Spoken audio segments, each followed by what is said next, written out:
gigantic. Matt Morgan has his own sort of Jerry Maguire-esque story, starting when you got released from WWE. So when you got released from WWE, that was in what, 2005? Yes. And walk me through it, because I know there were a lot of WWE releases this week. It's fresh in everyone's mind. You had a match. What was it? The Tuesday before, you taped a SmackDown for that Friday where you were jumped by the Mexicools. That was your last WWE match. What were you thinking, and what did the company tell you going into that match and when you left SmackDown that night?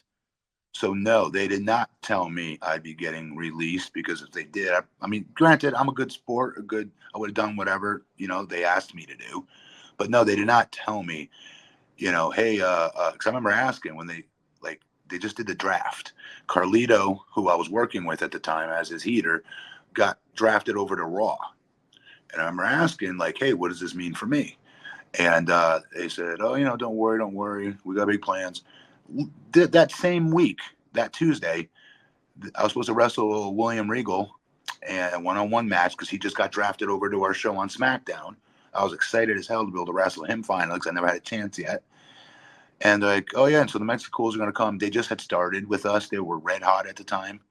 And which is hilarious now when I look back of how pathetically horrible. That's a whole nother conversation for another day, of how badly stereotypical they made those characters, right, from Mexicools, looking back.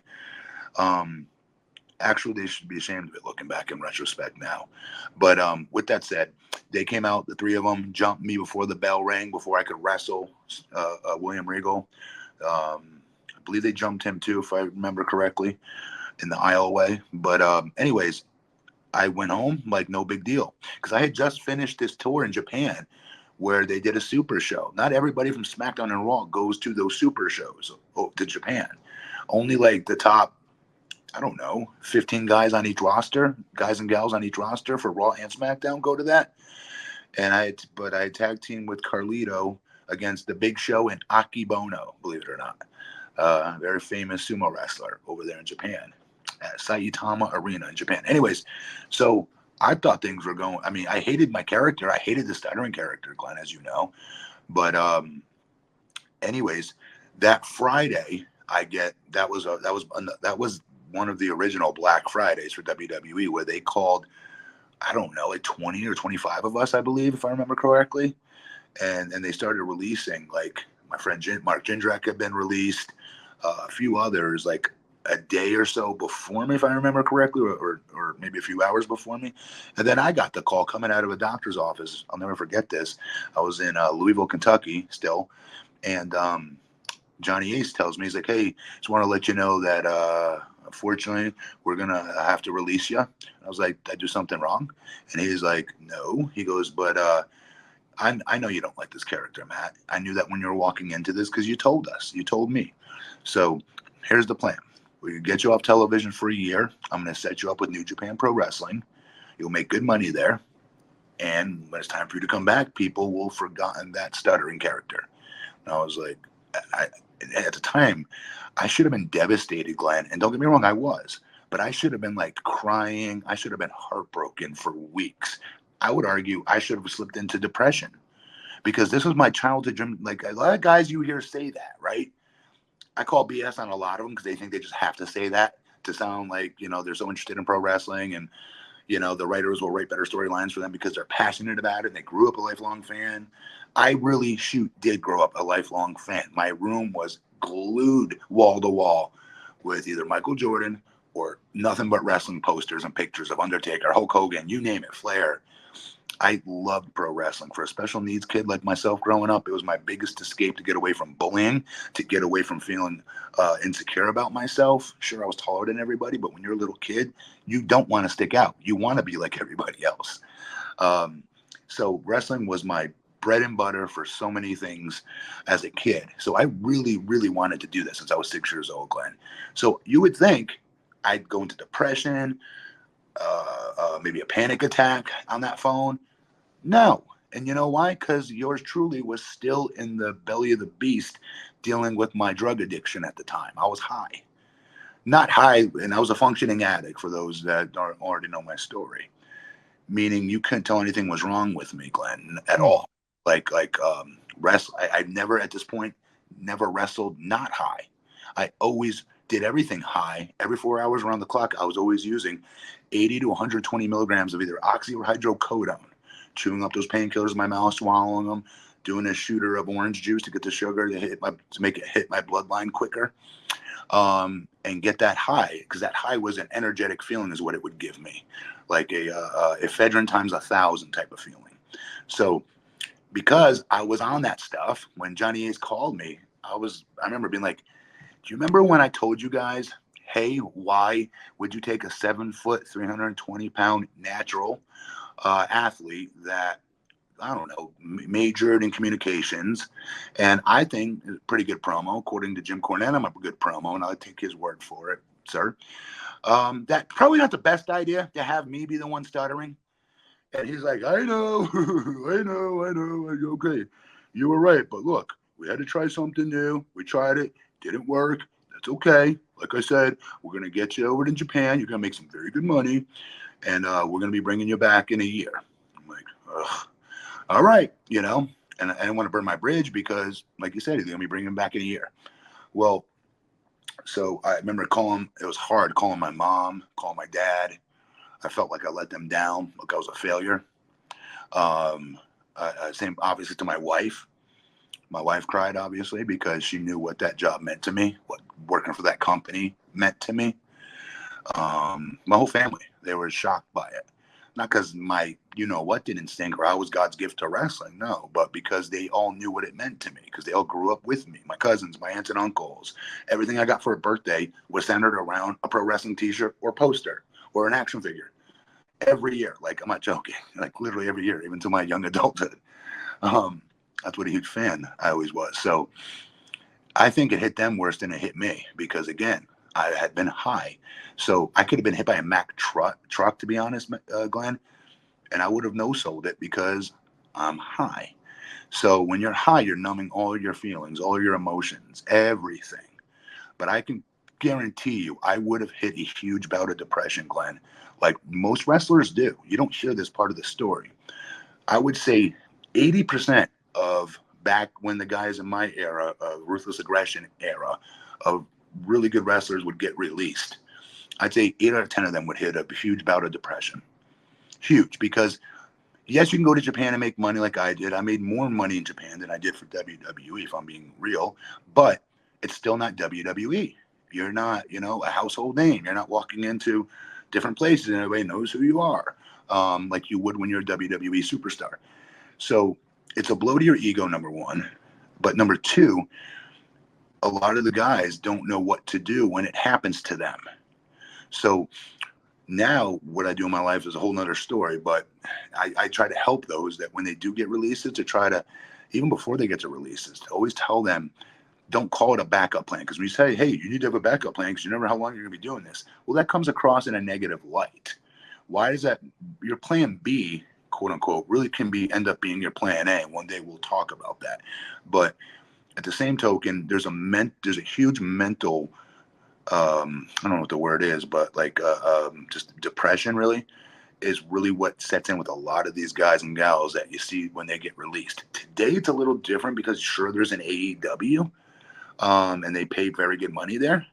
But back when I got released, there wasn't. There was just Japan. If you wanted to make money like WWE, but you had to fly 13 hours or whatever it was to get there, and you're away from home longer because I was there for a week or two, and then go home for 2 weeks, back on the road 2 weeks to Japan. I did that for quite a long time. And a year later, they came a calling, but maybe we'll tell the story on a different day about TNA had just started to pick up. They were about to go on Spike TV, and they were going to sign me, but they wanted to wait till they started their deal with Spike because they were going to get paid good money for it, and they'd have more money to give people like me what we're worth, right? And ended up working out for the better. I ended up being able to go to TNA, and I was able to pick up where I left off with the Blueprint character that I was doing in Ohio Valley Wrestling previously, the one that Vince should have used when I first pitched it to him. And from there, obviously, they called me. They wanted me to come back. And but I remember feeling more loyal to Dixie Carter at the time and Jeff Jarrett, because they had a stacked roster at that time, and they spent some good money on me. More importantly, to let me be me. And there's just this freeing feeling. I don't know how to explain it. When you have a company that believes in you, and they believe in your character, and they know if they give you the ball and say, "Hey, go knock it out of the park," and you do, you feel loyal to those people that allow you to do that, versus, no disrespect, the company that tried to take a circle and jam it through that square peg hole and making, one of the better big guy talkers, I don't mean that to sound arrogant, I'm saying because it's the truth, into, a bumbling buffoon who stutters over his words. It's stupid, right? But so I didn't go back the first time, and they made other inquiries since. Yeah, I mean, I'm sorry, over the years after that. Once it'd be rumored that my contract was up, I'd always, get a call from them. How much time do you have left? How much time do you have left? And I'd always entertain the call, but I took a lot of glory, if I'm being honest with you, of being able to tell them no, until I reached a point with TNA that I've done everything. When I left TNA, I wrestled the 7th most matches on television out of everybody on that roster. They're 7-foot, 300-pound guy, which goes to show you that when you have a giant, you should not be putting them on television to wrestle every single week, because you lose your luster, you lose your specialness as a big guy doing that. But long story short, my son ends up being born January 7, 2014. And up to this point, I already talked to WWE. I was going to be coming back, where I was going to be the Blueprint Matt Morgan. I had my boots, gear all paid for, ready to go. And at the end of January of 2014, I was supposed to re-debut at that year's Royal Rumble. And my son had just happened to be born January 7th, before all that. And holding him in the delivery room for the first time, this switch went off my head that I can't be away from this kid ever. I just prayed, to Christ every single night to be a dad for 12 years. And we couldn't, for whatever reason, we weren't able to get pregnant. We did everything. And that's another reason why I was so loyal to Dixie Carter. She had trouble too getting pregnant, her and her husband.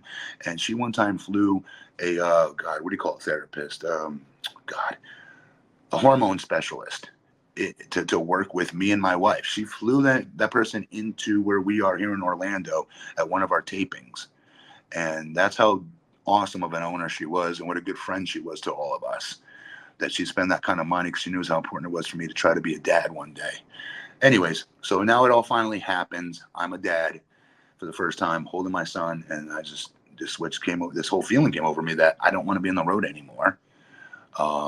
My job is to take whatever wrestling background I had, or being an American Gladiator, or any fanfare at all that I had, and I need to figure out how can I not cash in, but stretch that into something in which I'm making impact in people's lives every day, but most importantly, my son's.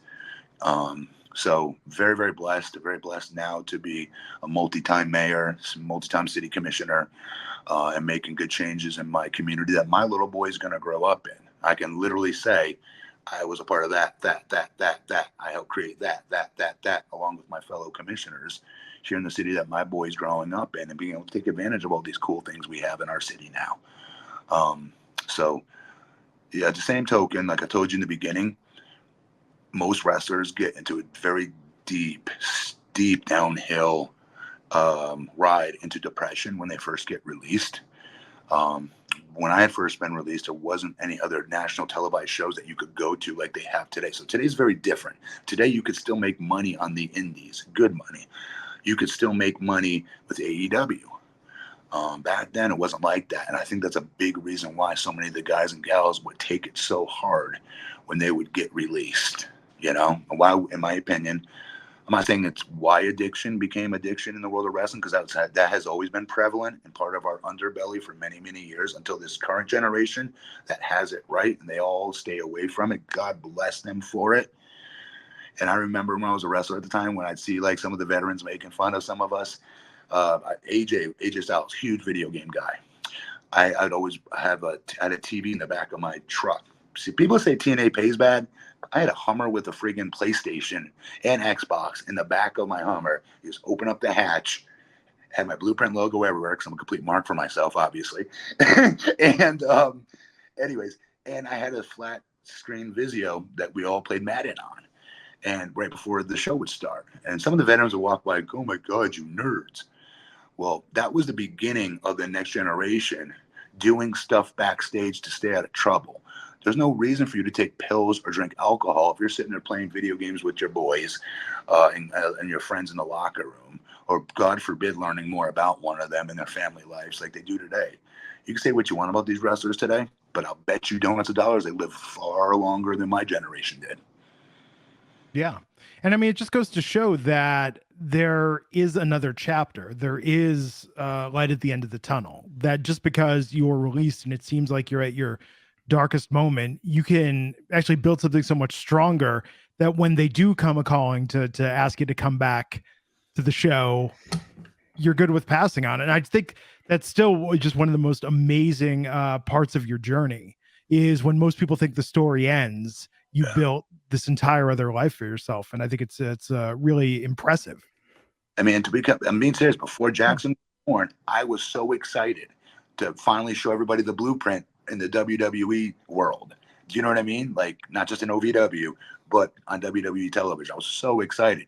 And the fact I was coming in as a surprise Rumble entrant, it would have been cool. And I was doing good things with TNA at the time where that audience would have recognized me. It would not have been an AJ Styles pop. I'm not saying that, but it would have been enough to take off and have a new lease on life with that company. So to be clear, I was excited and pumped to be going back, but that's how important it was when I became a dad and that feeling I had. So those of you that aren't parents yet, those of you that are, that are wanting to become parents, do it. It's worth it. There is no better feeling on the planet than being a dad or a mom. Nothing comes close to it. All your goals and your achievements shift into them. And it's better watching them smile when they achieve something or acknowledge that you're acknowledging they just achieved something. There is no better high on this planet. I mean that. Nothing's even close. So I called WWE and told Vince himself that I just became a dad. And obviously, thank you for the opportunity. You have no idea how long I've been waiting to come back and show you guys, how much I've improved, etc. But it's time to be a dad. And he's like, he understood it completely. I called a couple of the other agents at the time that I did tell I'd be coming back, that same thing. And they were very, very cool about it. Very cool, very congratulatory. And that was it.